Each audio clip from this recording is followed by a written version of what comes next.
ዘመናቸውን ከክራር መሰንቆና በገና ጋር አሳልፈዋል። የኢትዮጵያ ባህላዊ የዜማ መሳሪያዎች ራሳቸው ሳያውቋቸው ይቀራሉ።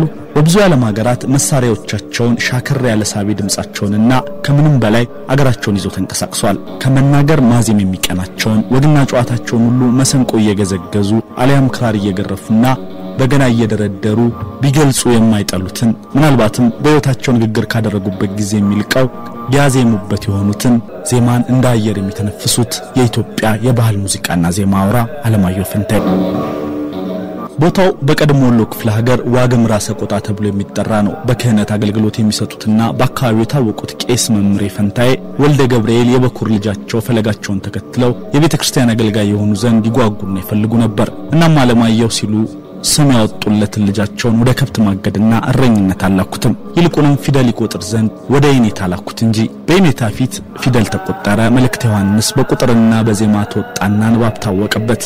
ትንሹ አለማየሁ ዮሐንስን መልእክት ቀሽሮ ከያዘ በኋላ ዳዊትን ከሚደግሙት ተርታ ተሰለፈ። ከዚህም በኋላ የድቁና ማዕረግ ይቀበል ዘንድ ጊዜው ነበር። ማዕረገ ድቁና የተቀበልነው አቡነ ቄርሎስ ከተባሉ አባት ነው። የሁለት ቀን መንገድ አቋርጠን አዲስ የተሰራን ጊዮርጊስ ቤተክርስቲያን ሊያስመርቁ ወደ ተገኙት አባት ሄደን በዛው ነው ድቁናን የተቀበልነው ይላሉ አለማየሁ ፈንታዬ። ከዜማ ጋር ተወቃቸው የጠነከረውም ለድቁና አገልግሎት በተማሩትና ባገለገሉበት ዜማ ነው። በቤተክርስቲያን 4 ዓመታትን በመቅደስ ካገለገሉ በኋላ ድቁናቸውን አፈረሱ። በወቅቱ በአንድ በኩል ድቁናቸውን በማፍረሳቸው እጅግ አዝነው፣ በሌላ በኩል ደግሞ በጓደኞቻቸው ዜማና አቋቋምን እንማራለን አይዞ የሚል ቃል እየተጽናኑ እቱ ባንቺ ነገር ባንቺ የተነሳ ድቁናዬም ቀረ ዳዊቱም ተረሳ እቱ ድቁናዬ ዳዊት ያንቺ ነሽ ብደግም የማልሰለችሽ እያሉ ከወዳጆቻቸው ጋር ያዜሙ እንደነበር በፈገግታ ተናግረዋል። ከዚህም በኋላ ከጓደኞቻቸው ጋር የቅኔ በኋላ የሚያቋቋም ትምህርት ለመማር ወሰኑ። በቀድሞ የብሔራዊ ባህል ማዕከል የተዘጋጀ አንድ ሰነድ ስለርሳቸው እንዲህ ሲል አስፍሯል። የቅኔ ትምህርታቸውን በመጠባበቅ ላይ ሳሉ እረፍት በሚያደርጉበት በጎንደር ከተማ ፒያሳው ላይ አንድ ድምጽ ማጓያ በምሰሶ ላይ ተሰቅሎ የከተማው ሰው ሁሉ ተሰብስቦ ሲያዳምጥ ተመለከቱ። ዜማው ከየት እንደሆነ ሲጠይቁ ከአዲስ አበባ የሚተላለፍ ሬዲዮ ነው ተባሉ። በኋላ የሚተላለፉ የነበሩት ሙዚቃዎች ልባቸውን እየገዛ እያሸነፈ ዘፋኞቹን ለማየት ከፍተኛ ፍላጎት አደረባቸው ይላል። ይህ ምናልባት ዛሬ የደረሱበት ደረጃ የመጀመሪያ ጭረት ይሆናል።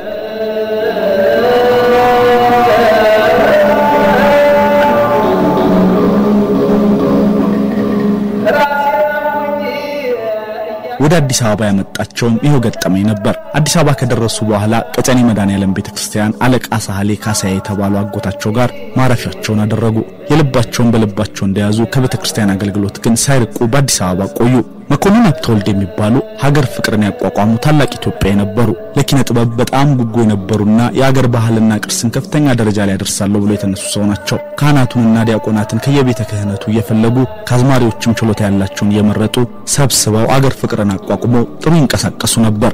አለማየሁ ፈንታም ተመርጠው ድምጻቸው ታይቶና ተፈትነው በ1950 ዓመተ ምህረት በሀገር ፍቅር ቲያትር ቤት ተቀጠሩ። በሀገር ፍቅር ግቢ ውስጥ ቤት ተሰጣቸው። ደሞዛቸው 30 ብር ሆነ። እንደገባው ስራዬ መጋረጃ መያዝና መላላክ ነበር። በቦታው በጣም ባለሙያ የነበሩ ሰዎች ነበሩ። አዝማሪዎቹ ረፍት ላይ ሲሆኑና መሳሪያዎቹን አስቀምጦ ሲሄዱ እያነሳው ስለማመድ እየተቀጣሁና እየተከሰስኩ ነው የለመድኩት እንጂ ሀገር ፍቅር ስገባ ከቤተ ክህነት ዜማ በቀር ማጨብጨብ እንኳን አልችልም ነበር ብለው አንድ ጊዜ አስታውሰው ነበር። በሀገር ፍቅር ቲያትር ቤት የ10 ዓመታት ቆይታቸውን በዚህ መንገድ ዜማውንና አሰራሩን በደንብ አውቀውበታል። እንደውም ደሞዛቸው በአመቱ ከፍ ብሎ 60 ብር ገብቶ እንደነበር ይነገራል። ታዲያ በእነዛ ዓመታት ውስጥ ዜማ መድረስ ችለዋል። አፍሪካ አንዱኝ፣ አዲስ አበባ ቤቴ፣ ወንደላጤ ከመባል እና የመሳሰሉ ስራዎችን የሚሰሩት በሀገር ፍቅር ቆይታቸው ነው።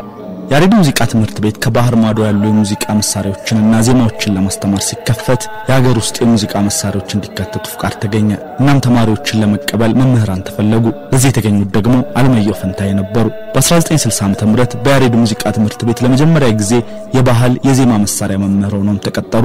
መምህር አለማየሁ በቤተ ክህነት ያልተራመዱበትን መምህርነት በዜማ በኩል ተቀበሉት። በያሬድ ሙዚቃ ትምህርት ቤትም ራሳቸው ማስተማሪያ መርሃ ግብር አውጥተው ለረጅም ዓመታት አስተምረዋል። ታዲያ አሰልጣኞችን በ4 ዓመት ያስመርቃል ተብሎ የተጀመረው የሙዚቃ ትምህርት ለእርሳቸው ምቹ ሆነ። 4ቱን ቅኝቶች በ4 ዓመት ከፍለው ለየዓመቱ በቅደም ተከተል ማስተማር እንዲችሉ አግዟቸዋል። በተጓዳኝ በግላቸው የሰሯቸው የካሴት ስራዎችም ነበሩ። በተለይም በመዲናና ዘለሰኛ ጨዋታቸው ነው ብዙዎች የሚያውቋቸው። የምንጠቀመው እኛ ባንሆንም በርካታ ስራዎችን ሰርቻለሁ ይላሉ። ታዲያ በፍቅር የሚሰሩትን እንጂ ለትርፍ ያልተጠቀሙበትን ሙያ በአስተማሪነት ለሌሎች ሲያቀብሉ በደስታ መሆኑን ብዙ ተማሪዎቻቸው ይመሰክሩላቸዋል። ሳስተምር ከተማሪዎቼ ጋር በፍቅር ነው የማስተምረው፣ በድሮ ዜማዎች ነው። ተምረው የሚወጡ ልጆች በጣም ይጠቀሙበታል። እንደውም ከዘመናዊ ጋር እያያያዙ ብዙ ይሰራሉ። ይዘርፍ ገና ያልተነካ ስራ ነው ሲሉ በተደጋጋሚ ይናገራሉ። እኚህ የሀገርኛ ዜማ አንጋፋ መምህር ከዚህ ሙዚቃ ነክ ስራቸው በተጓዳኝ በቲያትሮችም ላይ ተሳትፎ ነበራቸው። ሀገር ፍቅር ገብቶ ቲያትር ሳይሰሩ በየት በኩል እንደውም ሽለላና ፉከራ ይጫወቱ እንደነበር ይነገራል። ታትመው የቀሩ ፎቶግራፎች ደግሞ ይህንን ይመሰክራሉ። በጀግንነት ፉከራቸው ምክንያት የዲያቆን ሸላይ የሚል ቅጽል ስም ተሰጥቷቸውም ነበር። ታዲያ ለሙያ ባላቸው ፍቅር የተነሳ ለሀገራቸው የሀገርኛ ሙዚቃ እድገት የመሳሪያዎቹን አጫዋወት ጥበብ በማስተማር እንዲሁም በድምጻዊነት ሳይሰለቹ የሰሩ ቢሆንም ብዙ ዕውቅና ያልተሰጣቸውና ያን ያህል የተመሰገኑ ሰው አይደሉም። ከመምህር አለማየሁ ማስተማሪያ ክፍል ከሚቀመጡበት ወንበር ፊት ባለው ጠረጴዛዎች ላይ በርካታ በተለያዩ ቋንቋ የተዘጋጁ ጋዜጦች፣ ፎቶግራፎችና ምስክር ወረቀቶች ይገኛሉ። ሁሉንም የሚያመሳስላቸው መምህር አለማየሁን በተለያየ መጠሪያ ያሞካሹ በአድናቆትና በክብር የተጻፉ መሆናቸው ነው። በውጭ ጉዟቸው የኢትዮጵያን ባህል ምን ያህል እንደሚደነቅና ክብር እንደሚያገኝ ይናገራሉ።